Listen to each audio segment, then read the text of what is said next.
Hello, you're back with Beatle. We are back on Survivor IO. How good is the Lightning Emitter? Following on from my previous video, which was to do with the laser launcher, I thought I would just go through some of the sort of mid-tier weapons that I don't really use that much, just to sort of see how good they are.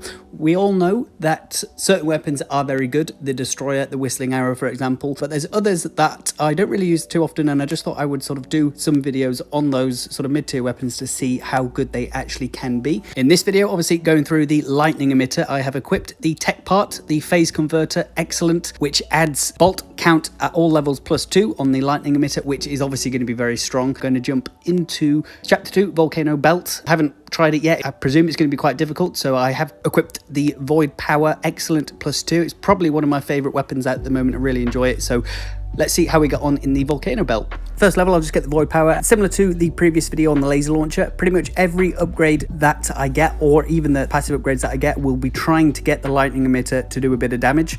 Obviously, once I do have it, we'll get the drill shot there. Why not? Just try and get a sort of a stronger build as possible. So as I say, the Lightning Emitter isn't really a weapon that I actually use too often. You know what? I'm going to get the drone here. I'm going to stick with my usual sort of weapons that I get, and then I will add the Lightning Emitter in just so I can at least compare it to the weapons that I usually use to see how good the Lightning Emitter can be. And I'm probably going to do that with a few other weapons as well. Here I will get, you know, I'm actually just going to get the high power bullet. Attack +10%, as I think that's always strong passive to have, and I don't really want to try and get my current weapons too high before I actually get the Lightning Emitter. I'll get the energy cube just because that does have the evo of the Lightning Emitter as and when I actually manage to find it. Still actually looking for the Lightning Emitter. Got a few more levels. I've got the black hole size doubled on my void power, which is going to be really strong. I think the void power is probably strongest on the vertical maps, which this one actually is, so I think that'll be a really strong weapon in general. Still waiting for that Lightning Emitter. We'll get the drone. I suppose we're only a minute in, so still plenty of time to get it and level it up so it's equivalent to some of the other weapons that I have. 2 minutes in and still yet to actually find the Lightning Emitter. I'm going to try and save up a few gems here so I can then get the magnet and hopefully get a few level ups with that, and that should hopefully at least allow us to find the Lightning Emitter, maybe get a level up or two from that as well. I'm going to have to get the Koga Ninja Scroll here just so I can keep a space open for the Lightning Emitter. Is it even on this map? Who knows? Still trying to find it. Hopefully we don't get it too late. There it is, finally. Lightning shower on random target area.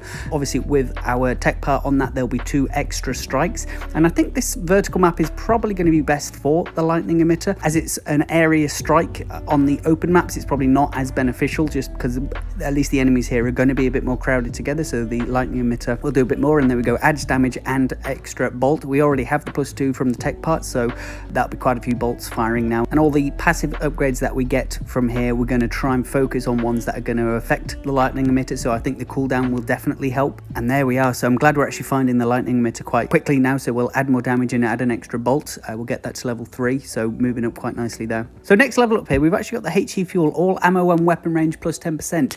I have a feeling that probably won't affect the Lightning Emitter, as the range is going to be infinite, and the ammo, I'm just not too sure that that would actually increase the range of the ammo. I think that's more for the Destroyer or something like that. So I'm going to get the energy cube here. Attack cooldown -24%, but if I am wrong about HE fuel, please do let me know. But we will get the energy cube there. I think that's going to help the Lightning Emitter most of all, and it's a bit of an interesting one, the Lightning Emitter, because you can't really see it doing too much damage. So it'll be interesting to do the damage comparison at the end, just because you can't really see it doing damage. It's tricky to actually see what it does. You can see the strikes, and I also wonder if it targets areas where there are enemies. I know it strikes random areas. We actually get the Lightning Emitter here, adds damage plus another bolt. I think that is the same for every upgrade, but yeah, I wonder if it can actually strike an area where there are no enemies. So if there's only one enemy on the screen, i.e. if you're fighting a boss, do all the bolts strike the boss, or does it just strike random areas and sometimes can miss? Not 100% on that question. Maybe we'll actually see it in the 5-minute boss, so in 5 seconds we will hopefully actually be able to answer that question. Here we go, boss assault. Is it being struck by lightning? Trying to actually see, it is, so it does automatically seek out the enemies as well, so that's actually a lot stronger than I thought it would be. Got on the lucky train. I think we're probably going to get level up from that magnet as well, and we get the Lightning Emitter to level 5, adds damage plus an extra bolt, and we actually should even be able to get the supercell here, and we can. Thundering Destruction.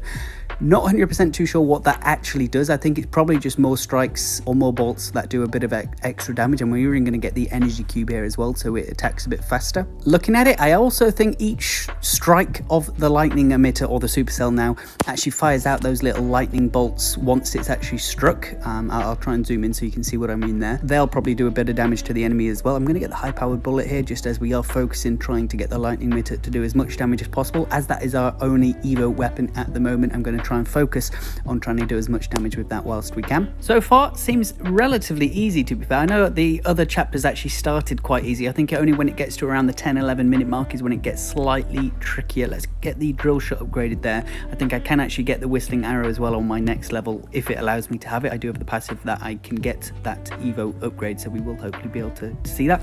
It hasn't given it us, but we have got the void power to level 5, which again we have actually got the evo or the passive that will allow for the evo upgrade there. So there's 2 evo weapons that are awaiting upgrading, and here we go. We actually get both to choose from. We'll go for the Gloom Nova here, Light in Death, as I think that is probably going to be slightly stronger, or a bit more beneficial at least. Maybe not in terms of damage, but just in survivability. I really do enjoy the Gloom Nova. It seems really tricky to even take any damage, and as you can see, chapter 22, usually enemies are getting quite close to you, but I'm just absolutely flying through this chapter at the moment. I have a feeling that won't last. Once we get to around the 11-12 minute mark, I have a feeling there's going to be enemies sort of coming from all sides really grouped together, and it might be a bit tricky, but I think the Gloom Nova that we've got here is actually going to be a lifesaver. And we'll just actually get the whistling arrow here. I've got a magnet, so quite a few level ups that we got there, but we'll get the whistling arrow. So now we've got 2 evos. Zombies incoming. I have a feeling this is still going to be relatively easy with the Gloom Nova as a bit of a defensive weapon.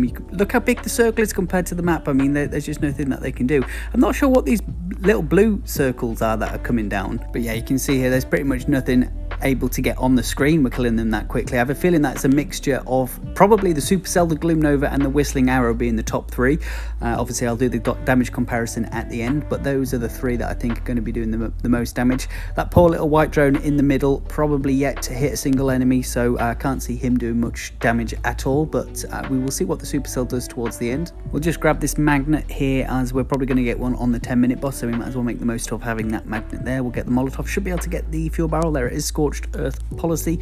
We're actually really close to being max level, to be honest. There's not really too many level ups that we can get left. Most of our weapons are relatively fully upgraded now. Here we go, boss assault.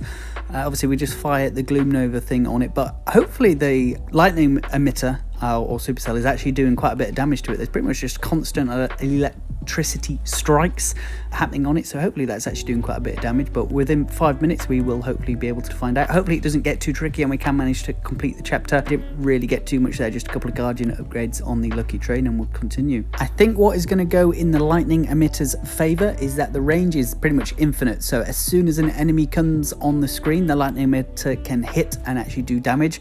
The majority of my other weapons can't. I think it's the same for the whistling arrow, which is why I think that is always really close to the top in terms of damage.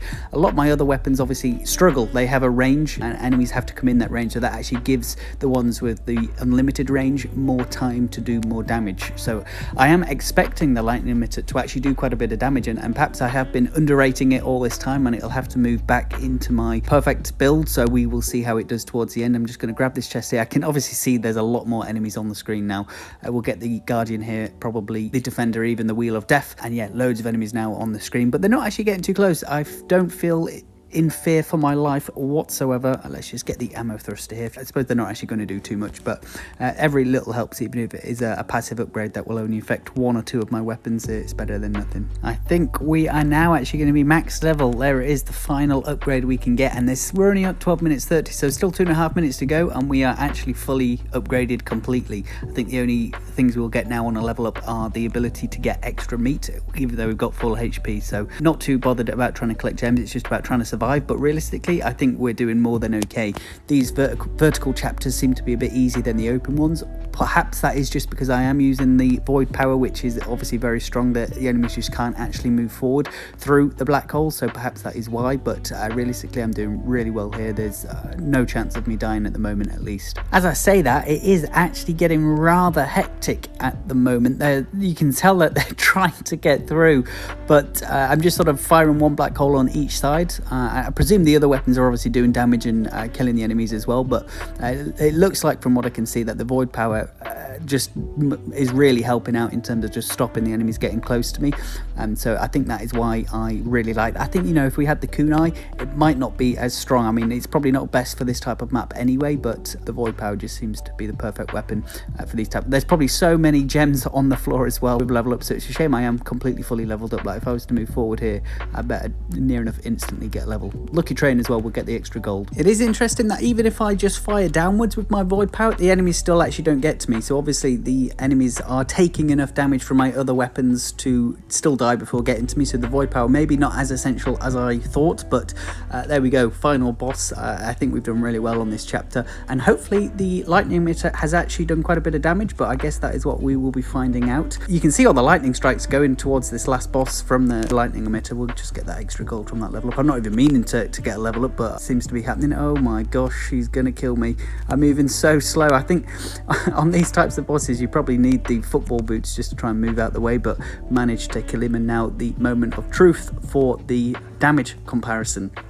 There we go, Supercell at 32%. It did the most damage. Maybe I am completely underestimating it. That's absolutely crazy. Gloomnova as well doing 30%, which I thought it was doing. Surprised the Whistling Arrow actually only did 23%. I say only, it's still obviously doing really well, but usually that is right at the top, but perhaps the Supercell was actually the one taking the kills away. I think the Whistling Arrow is usually right at the top, as it's probably one of the only weapons or the quickest weapon that can do the damage as soon as the enemies come on the screen. But the Supercell, I think, took that spot, as the strikes are going to be more instant than what the Whistling Arrow can do. So I think that's maybe why the Supercell is at 32%, but realistically, Gloomnova, Whistling Arrow and Supercell, they were pretty much the only three that did the damage there, but with the Supercell coming out on top, so I am going to have to rethink to include that in my top build or not. It seems like I probably should if it is doing the most damage there, but there we go. Supercell, absolutely a viable weapon to use. Hope you have enjoyed the video. Hope you found it informative and entertaining. Please do like and subscribe, as it really does help me out. Next one we will be doing chapter 23, and we'll be probably using another weapon just to sort of see how good it can be. But thank you, and I'll catch you in the next one. Cheers.